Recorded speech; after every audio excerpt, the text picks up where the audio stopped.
Welcome to Mantle for the Marketplace. Today, we are doing a super special episode for America's 250 with Amanda Rettenmeyer. Welcome, Amanda. Hello, thank you for having me. Of course. I was so excited when I was praying, and then one of our friends was like, "What about Amanda?" And I was like, "Yes, she'd be perfect." We met through a friend, and we actually had the honor of going to Washington, D.C. recently. And we prayed for the land and had such an amazing, it was such a God assignment. Yeah. And so she is here with us today.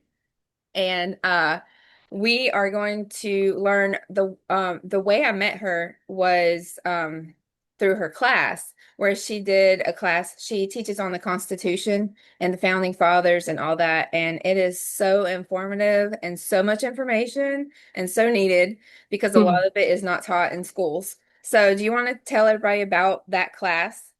Yeah. So real quick, how I even got into it was really just I've always had a love for history and I always wanted to be a teacher and like somehow God just led me to this. But really in 2020 is when it was just kind of like it started just hitting me, everything that was going on in our nation and everything. And so just really kind of diving in. And then that led me um, Rick Green and Constitution Alive, which is a free course.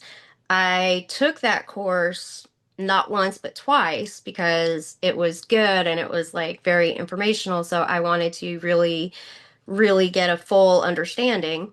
And it really just inspired me. And so they give you the opportunity to become a coach. So I went ahead and did a couple classes with that, but then kind of decided that for me, I also want it to be a focus on our dual citizenship of not just our citizenship as American citizens, but also our citizenship as citizens of heaven. Yeah. So that's what like kind of inspired me to do it. And it's been something I've been kind of working on and everything, but I'm actually going to have a class starting. Let me look at the calendar here. I just wrote it down today. Here we go. It'll be September. I believe it's the 3rd. No, first, because that is the Tuesday. So it'll be on Tuesdays. Um, and it'll be about 45, well, 45 minutes to like an hour and 15, depending on what the subject is for the day. But it'll be for 10 weeks. So it will actually end on election day. Imagine that. Yeah, no, I mean that's the best. That is. But so it's just a desire for people to know because when I started learning about the Constitution, I realized how little I knew about it. Mhm. And just looking around at everything going on, you can see that I wasn't the only one who's unaware of so many things. And so it was just a matter of, you know, I think once we understand our Constitution, the best thing we can do for anyone else is to turn around and tell someone else about it. Yeah. Um, like I would encourage you or anyone else, Mhm. once you know it, start your own class. Like, Yeah. I mean, if you don't want to come up with something on your own, you can take the Constitution Alive course, and they will train you on, how to be a teacher of the Constitution and everything. But honestly, it's just like anything else. It's like once you have that knowledge, you want to tell other people because you want them to know because you don't want them to be deceived. If you don't know what your rights are, how can you stop someone from abusing them or, even taking them away if you don't know what they are? Exactly. Yeah. And that's one thing we talked about in the class too. Like there's so much that people don't know and so Hmm. much of the Constitution that is just not being followed and people don't even Hmm. realize it. And so like your eyes are really open to it and people perish for lack of knowledge. Yeah. And I love what you said about like citizens of heaven. The same governmental I guess the way it's set up, the order is Hmm. on earth as it is in heaven, like the Yeah. courts of heaven, and God sits on his throne, and all the judgments and all the things that Hmm. is on earth is the same way as it is in heaven. So that's super important. Right. And so that kind of leads into like how our founding fathers felt about Hmm. the form of government, of how to establish a government, because they knew that what they had just come from, or what they for centuries had been the practice, was it was, you know, um, God gave the power to the king, or in some cases, some nations, it was like the czar, the um, pharaoh, whoever was God. Yeah, And then he ruled over all the people beneath them. But the way that a biblical worldview works is that it's God flows into man, and then man flows into government, which yeah, is how it's supposed to be. exactly. And that's a really huge misconception that Christians have, and I won't go too much into that, except to say that if you feel like you're supposed to, as a Christian, not be involved in politics, then you have to accept the fact that you are allowing non Bible following people to Hmm. make your laws, to make the policies, and to shape the way your life will be. Yeah. And so ask yourself, is that really what God wants? Hmm. And I think, that's self-evident that, of course, like, God wants Christian leaders, because if you don't have that moral compass that God's word gives us, then you're following man's compass, right? Yeah, yeah. I think that's a So, big misconception too that people don't understand because they get so caught up in their rights mhm, with like abortion. Like mhm. that's modern day um s- child sacrifice, human Yeah, sacrifice, it absolutely And is. a lot of people don't realize that. And so that's why I try to like educate, the biblical foundation of it. And the Bible says there's nothing new under the sun, Exactly. and it's just like a constant rotation. And Yep. so it just appears in a modern way, but it's still the same thing. Right. Exactly.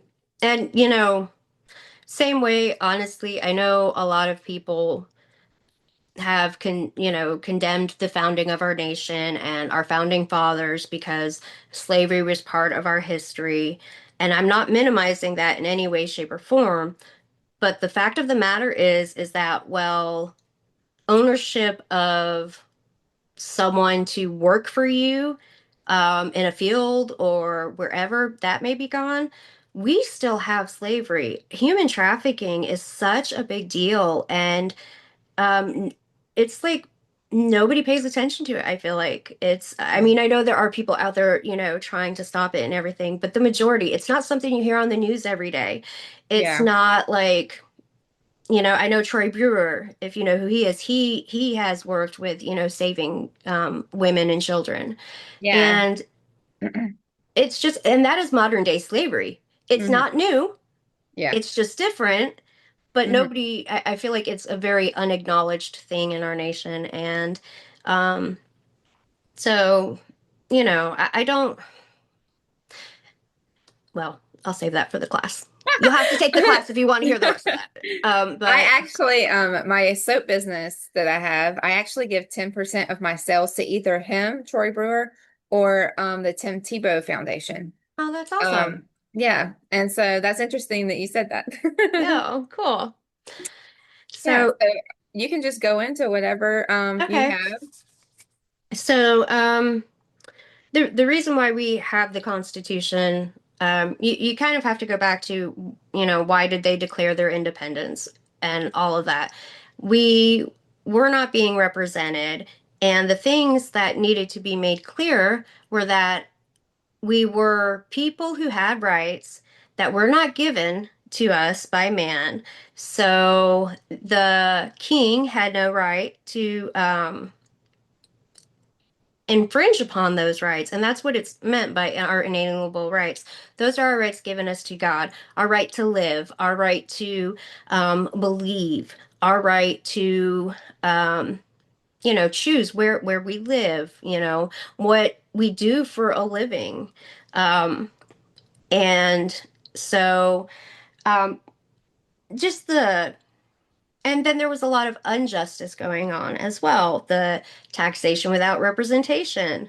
That was something, all things that led to, they knew something needed to change, and it was their opportunity. And this was being preached actually before they really got into the founding fathers and like all the meetings that they did and everything to talk about it. It was being preached from the pulpit Mhm. um, for quite a while before it became an issue. So our nation completely is founded on Christian principles. I know that's not popular with a lot of people, but it's kind of I don't even know how people deny that, seeing how the people that came to our country were people seeking, refuge from being persecuted for their faith, whether it was the Puritans or um, I'm sorry, the Pilgrims or the Puritan, anyone who came, though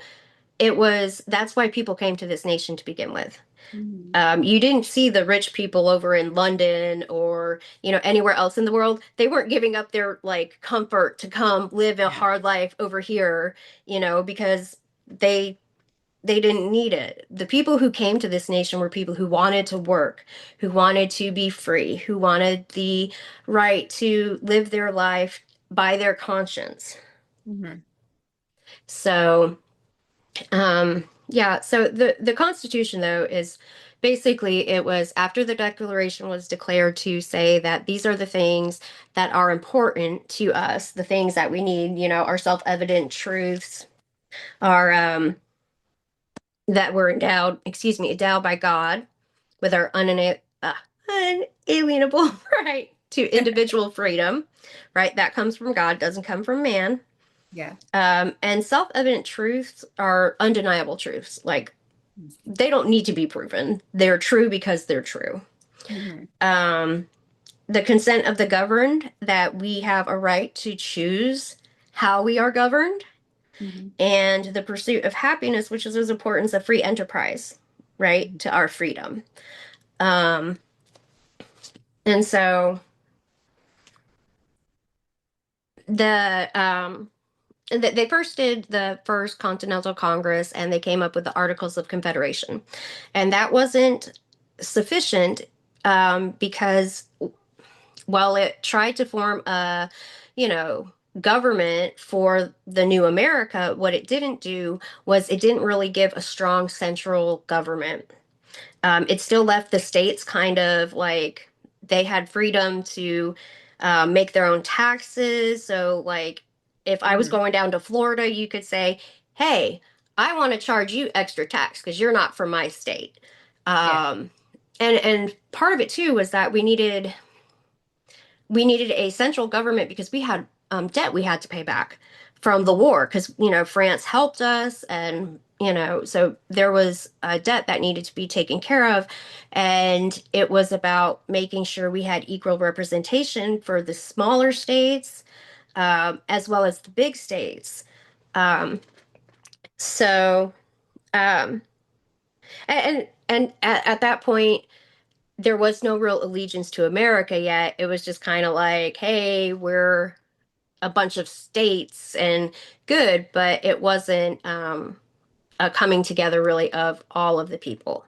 Yeah. And so what we needed then was, okay, we need to come up with what does our government need to look like. Mhm.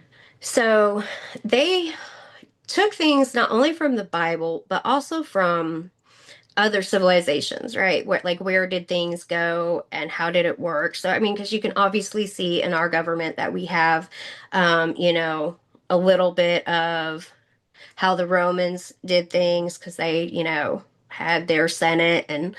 whatnot, and so you can see like people were elected for that, and so. the purpose of it all is basically they were like, okay, let's take what's good from here, and use that, but let's find a way to make it a little bit better, Yes. right? And for us, really what they founding fathers knew was that man is sinful and flawed. And so what they did was they set up a system of the checks and balances to make sure that their fear was they did not want a king. They did not want one person or one state. Like, they didn't want someone to say, I have all the power. This is Yeah. what you're going to do from now on. This is how you're going to think. This is how you're going to live. This is what you give me all your hard work, basically. Yeah. Um, and so that's what they didn't want. So they came up with principles based off of um, there was John Locke, there was William Blackstone, Reverend William Blackstone. They were heavily influential in the um, discussions about how to do our government. Mhm. John Locke is the one who brought up that there were laws given, like it was God's law. We needed to have him. Um, because if there's injustice in the world and you have no one else to appeal to, and that goes into our appeal to heaven flag, Yeah. actually, Yeah. um, then you have to appeal to someone higher because Mhm. even kings have to have someone to answer to, and that would be God. So, um, it's, huh, I don't know, brain. um, it's blah, blah, blah. Our government is meant to be something that works for us. Hmm. And so our founding fathers went knowing that people's hearts, would lead them astray and everything. The reason why it's endured is because they did not set something up based on a system of what necessary, like, I'm not sure I'm saying this quite right, but it wasn't about setting it up for necessarily them. They set up a Hmm. government that knowing the hearts of man would be for human. It was Hmm. about, like, I'm not For the saying this right. generations. Yes, yes, for the generations, but it was just human nature. That's it. Mhm. Human nature. Yes. So human nature, they knew that human nature, um, by giving us the government they gave us, our government hasn't, it has changed, Hmm. um, but it didn't necessarily have to, is the thing. Yes. It's changed because man has stepped in and Hmm. I mean, yes, men are the ones who did it, but I mean, like, ugh. Which leads to corruption. Yes. Right. So, Yeah. and our forefathers tried to make sure that that didn't happen, but I mean, we're human and we are devious little Exactly. people. Yeah, Um, and that is what makes our Constitution unique. And you can elaborate on why it's unique if you want to, but I just feel like it's very important. Like we're America is so special and so unique because there's no other government like ours. And mhm, when they founded it, it was supposed it like what you were saying, it was with the future generations in mind. They mhm, knew that people would try to corrupt or destroy mhm. it. And so coming at the 250th anniversary, it's so important to really see how far we've come. And that Yeah. it's honestly a miracle that we are here this long. Yes. And Yes. even with there has been corruption and there has been you know just like what we learned while taking the class, a lot of the Constitution isn't followed anymore. So Right. what do you think makes it so unique? Well, I think what makes it so unique is that it literally was designed by men who sought God, right? And his wisdom before they even put a single word to paper. Um, they looked back, like I said, at the other governments and They basically knew, honestly, our form of government, the three branches, it really is a biblical principle. Hmm. Um, and so what they did was what makes it special, and part of the reason why it still works is because God still works. Yes. That still works. So, of course, his form of government is going to continue to be something that works. Hmm. Um, we have done our best to mess it up sometimes, I think. But ultimately, our Constitution, all of our rights and everything, everything that is in there, it is in there for our protection. Our Constitution is to protect us, which is Hmm. government's job. Yeah. The first and foremost, government is supposed to work for us. We don't work for our government. And so our Constitution tells us, and it tells our government what they can and can't do. And that's one of the most important things.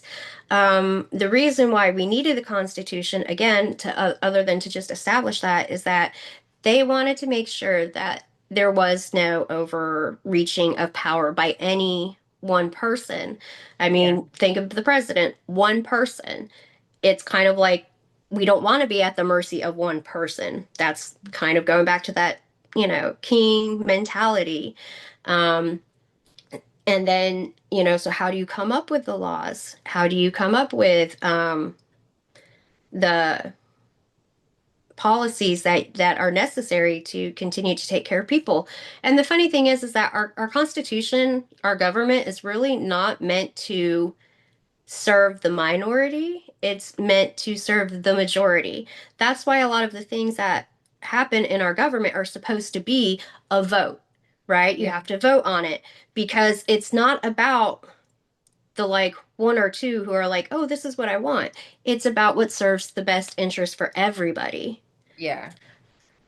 And one of the things that I think people misunderstand a lot with our Constitution is that when it set up our government, I know a lot today, and even if you go on their website, it says that we have three equal branches of government. Mhm. That is a false statement. We do not. But the Supreme Court even has that listed on their website. But it's not true. The way our forefathers had set it up was that we were supposed to have our executive branch, right? President. We were supposed to have our legislative branch, which is, Congress and the Senate. And then we were supposed to have the judicial branch.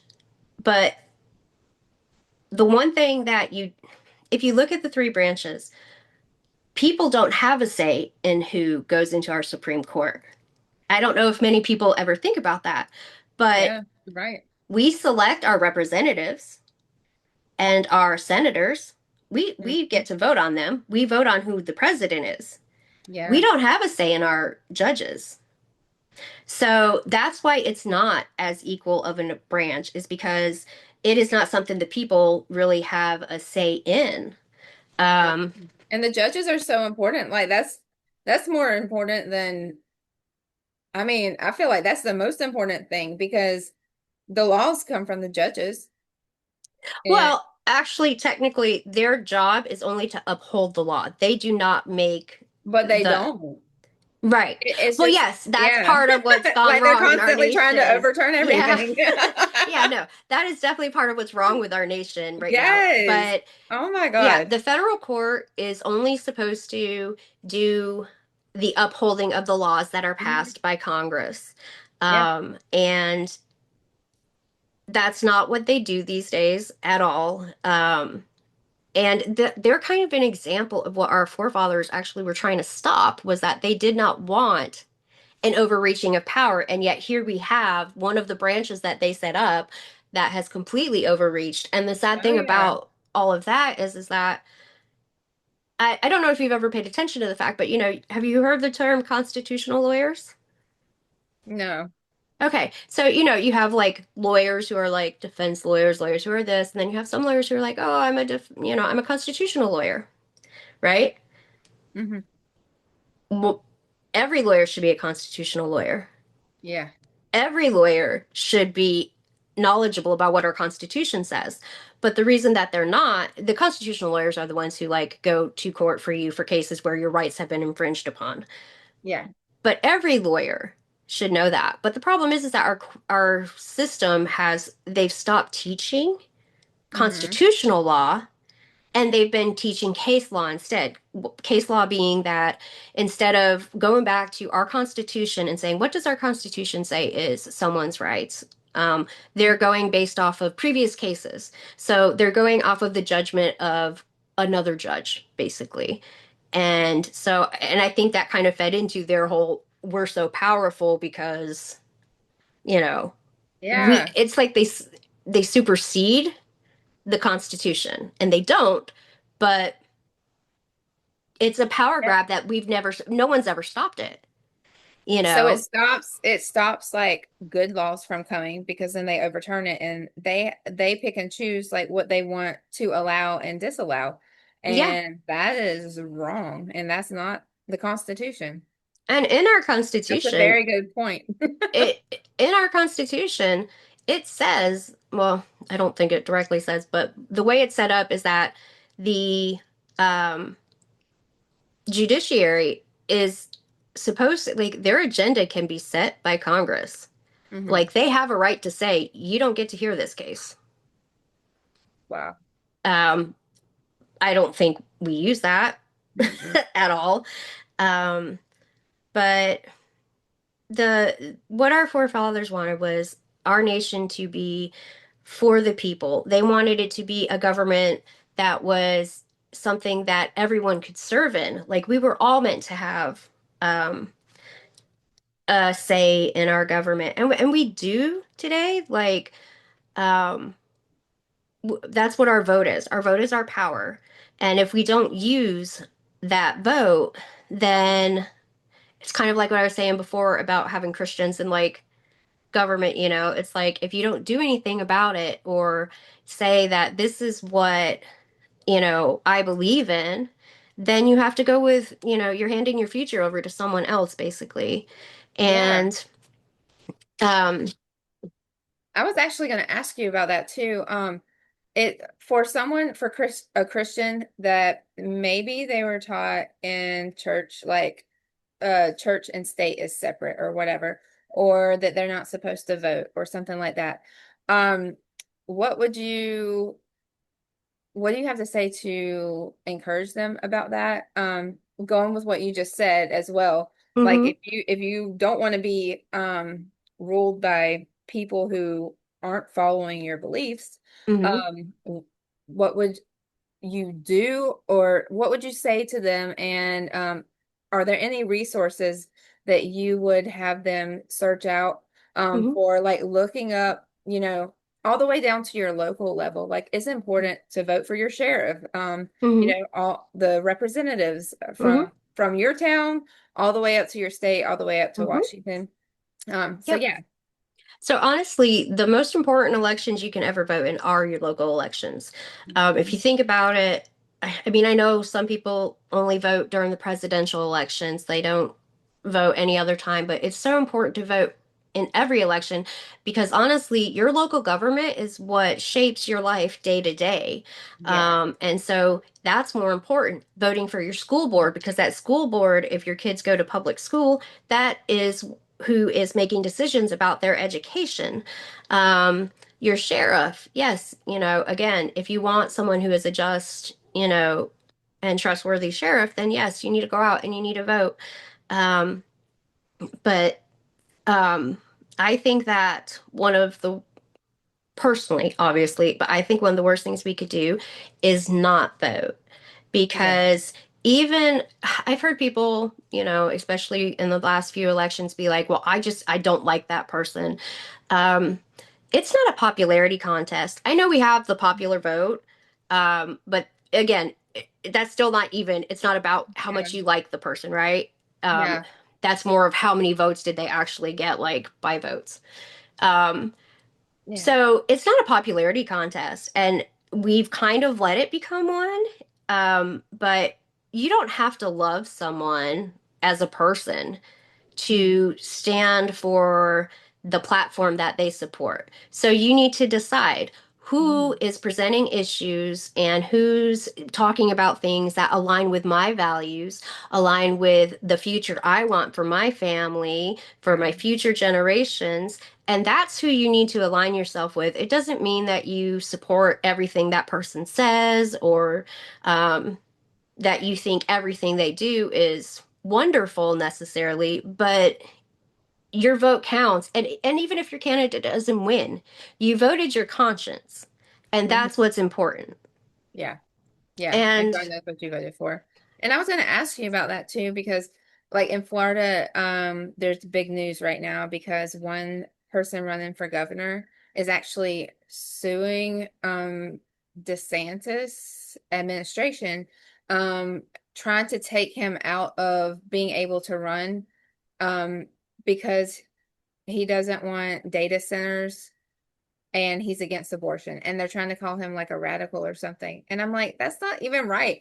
If the people want to vote for him, let them vote for him. Like it's the people's choice. And just because you don't want him running against you and maybe winning, you mhm, can't just sue somebody and take yeah. them out of the race. Well, I was and like, this is so crazy.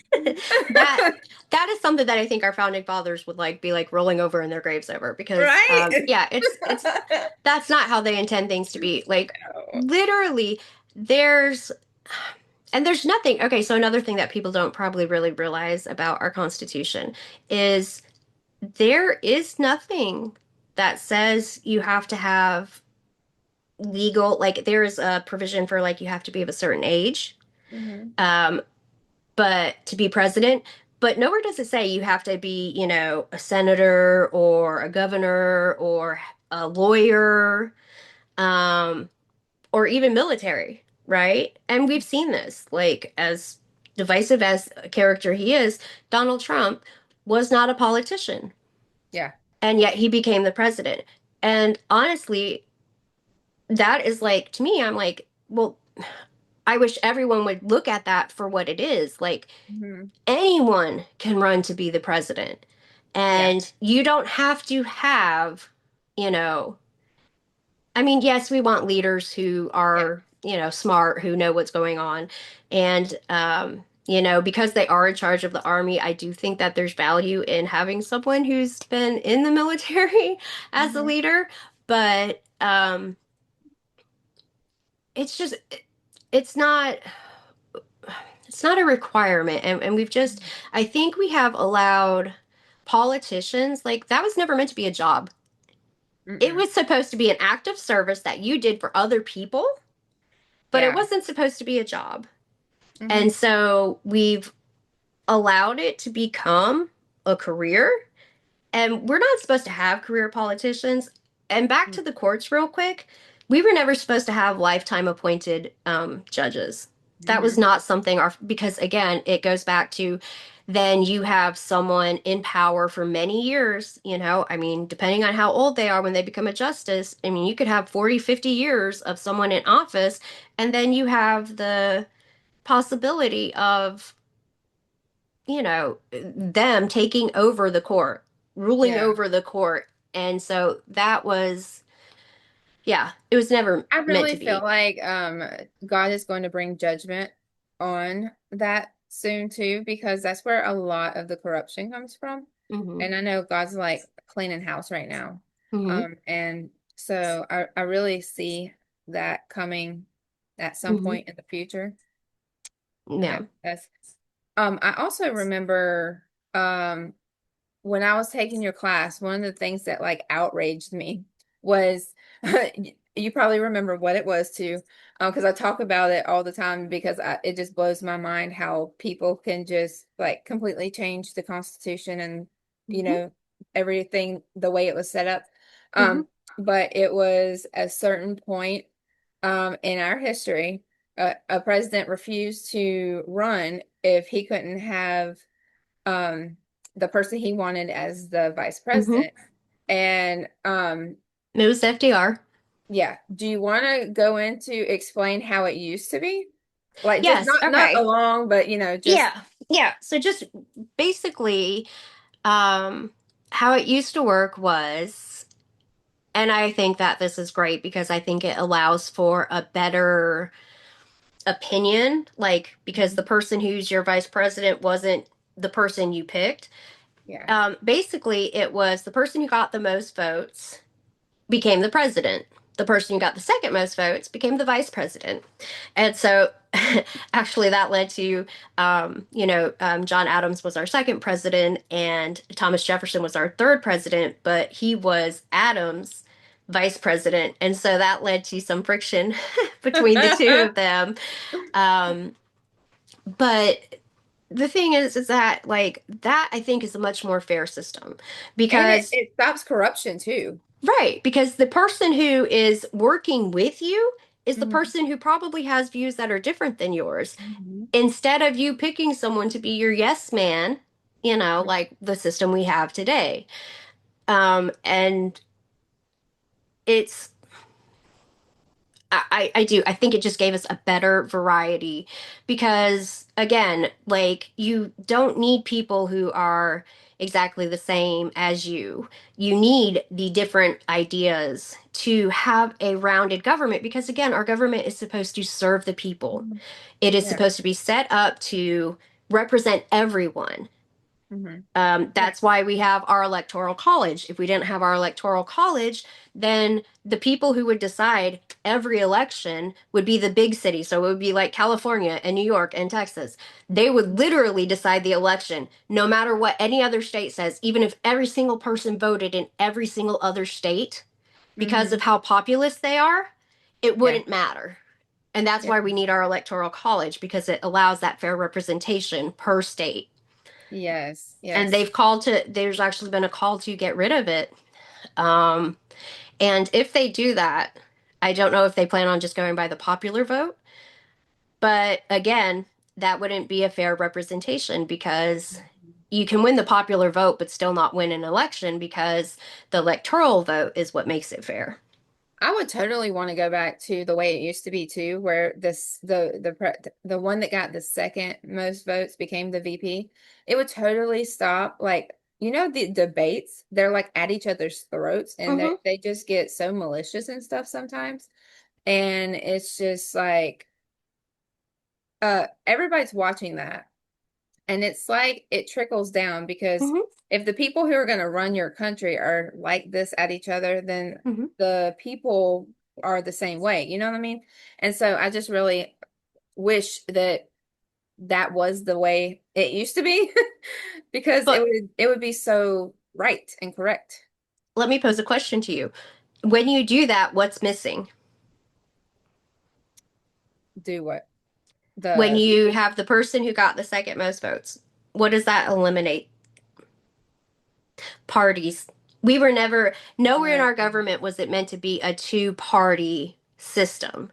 That's not yeah. in our founding documents. That is not part of our Constitution. It didn't say we're going to have the Democrats and the I didn't even think Republicans. about that. So when did that happen? So that came about, let's see, Lincoln was, was he the first Republican president? I think I think Lincoln was the first Republican president. So the 1800s. So much after our nation was underway. And so the I mean, I guess like I get it, like-minded people gravitate towards one another. Mhm. Um, but even today, if we got rid of our two-party system that we have, our nation would be so much better off. It would be so much healthier because having two parties is divisive. And basically it's either our way or it's their way, Yeah. right? And that's part of the problem is that our government, like, we are more complicated than that as people, Hmm.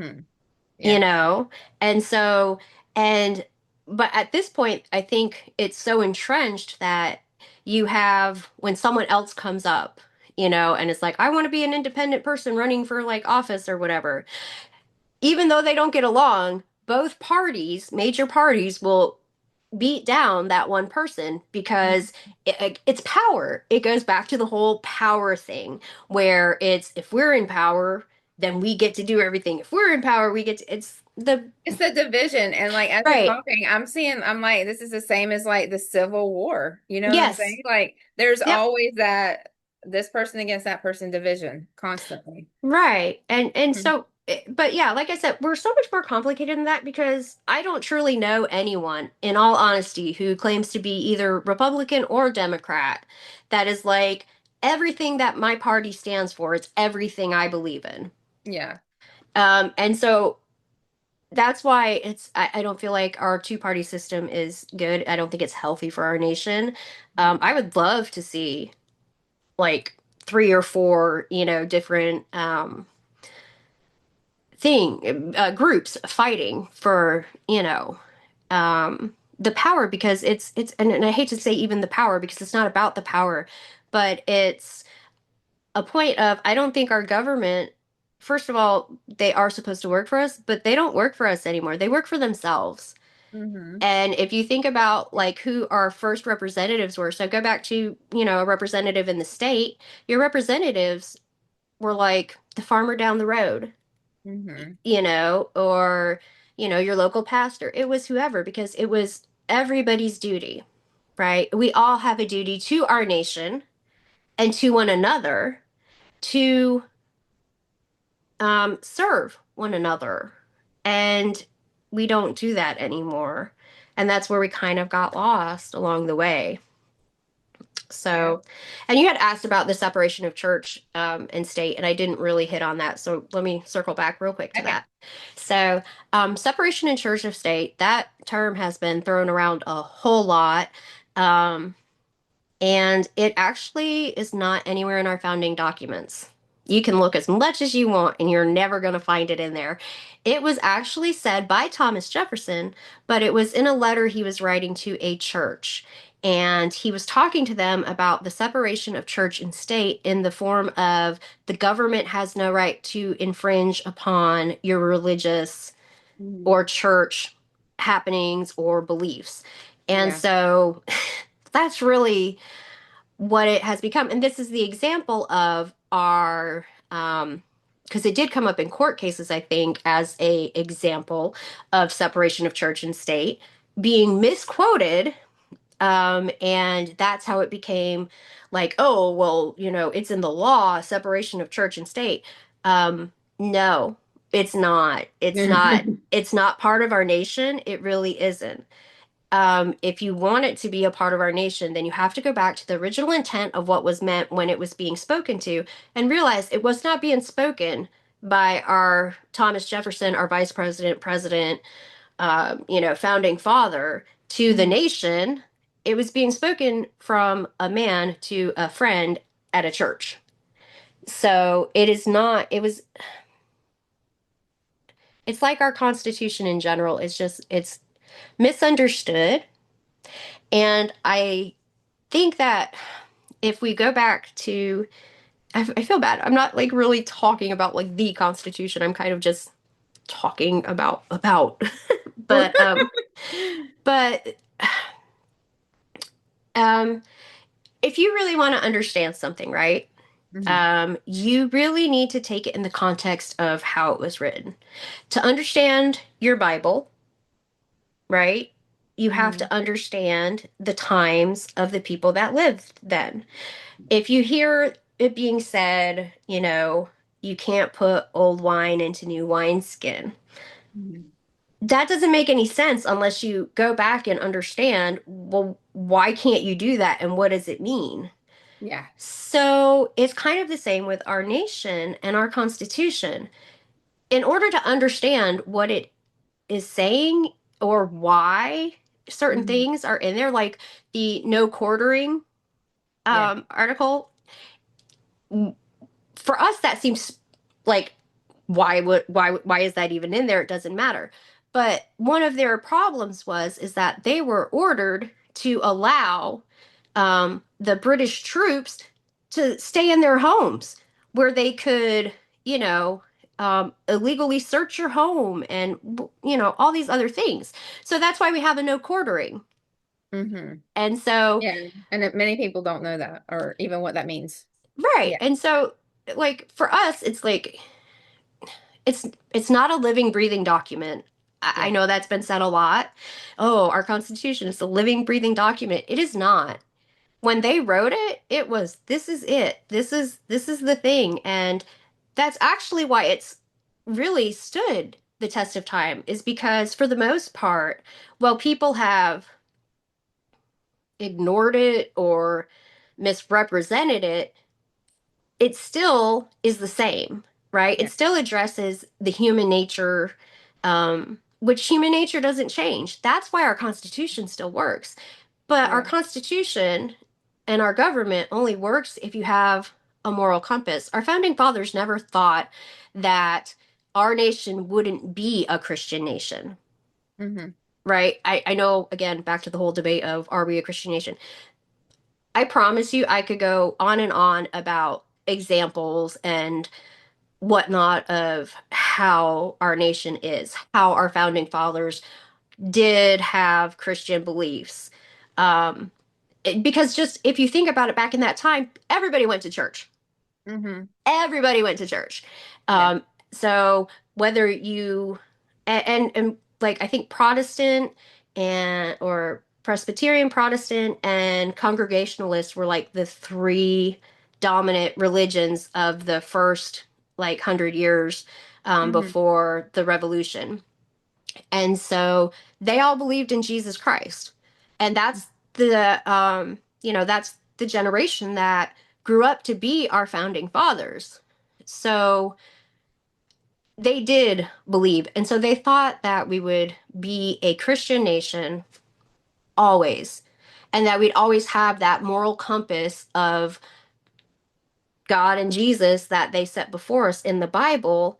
And with those moral laws, we would follow our Constitution. Yeah. And so as our nation becomes more unmoral, our Constitution becomes harder to follow. Yeah. But the document hasn't changed. Its truth hasn't changed. Hmm. It's us that have changed. Exactly. And that's why this class is so important, that you teach and things like that. Do you have something else you want to talk about, or do you want to talk about the class and how people can reach out and things? Am I going too much, talking too much? No, Um, I think it just hit an hour, and oh, so I was okay. just Oh, no, yeah. okay. So I just wanted because it only gives a certain amount of time on the podcast. Okay. All right. Sorry. No, Um, you're fine. so, yeah. So the, uh, yeah, sorry.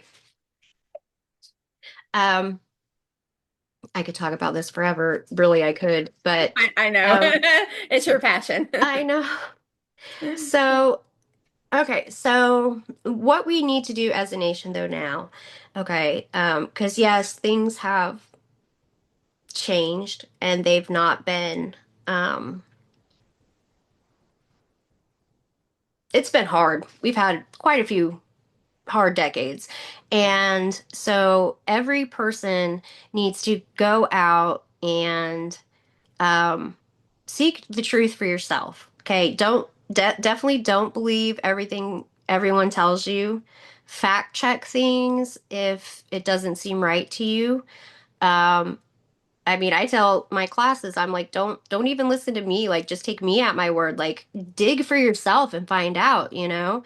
Um, I love that there's about the classes too, because you send like PDFs and like you send all the proof and copies of the documents and all mhm. that. So that's another good thing about it. Yeah.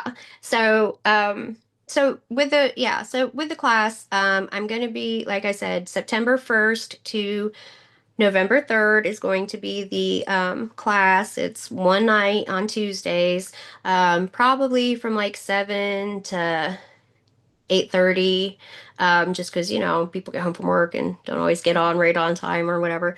And then, I guess the best way to sign up for that, or if you're interested in it, is just to use my email for it, which is ishineprayer.info@gmail.com. I don't know if you can add a link to Yeah, I'll put okay. a link below.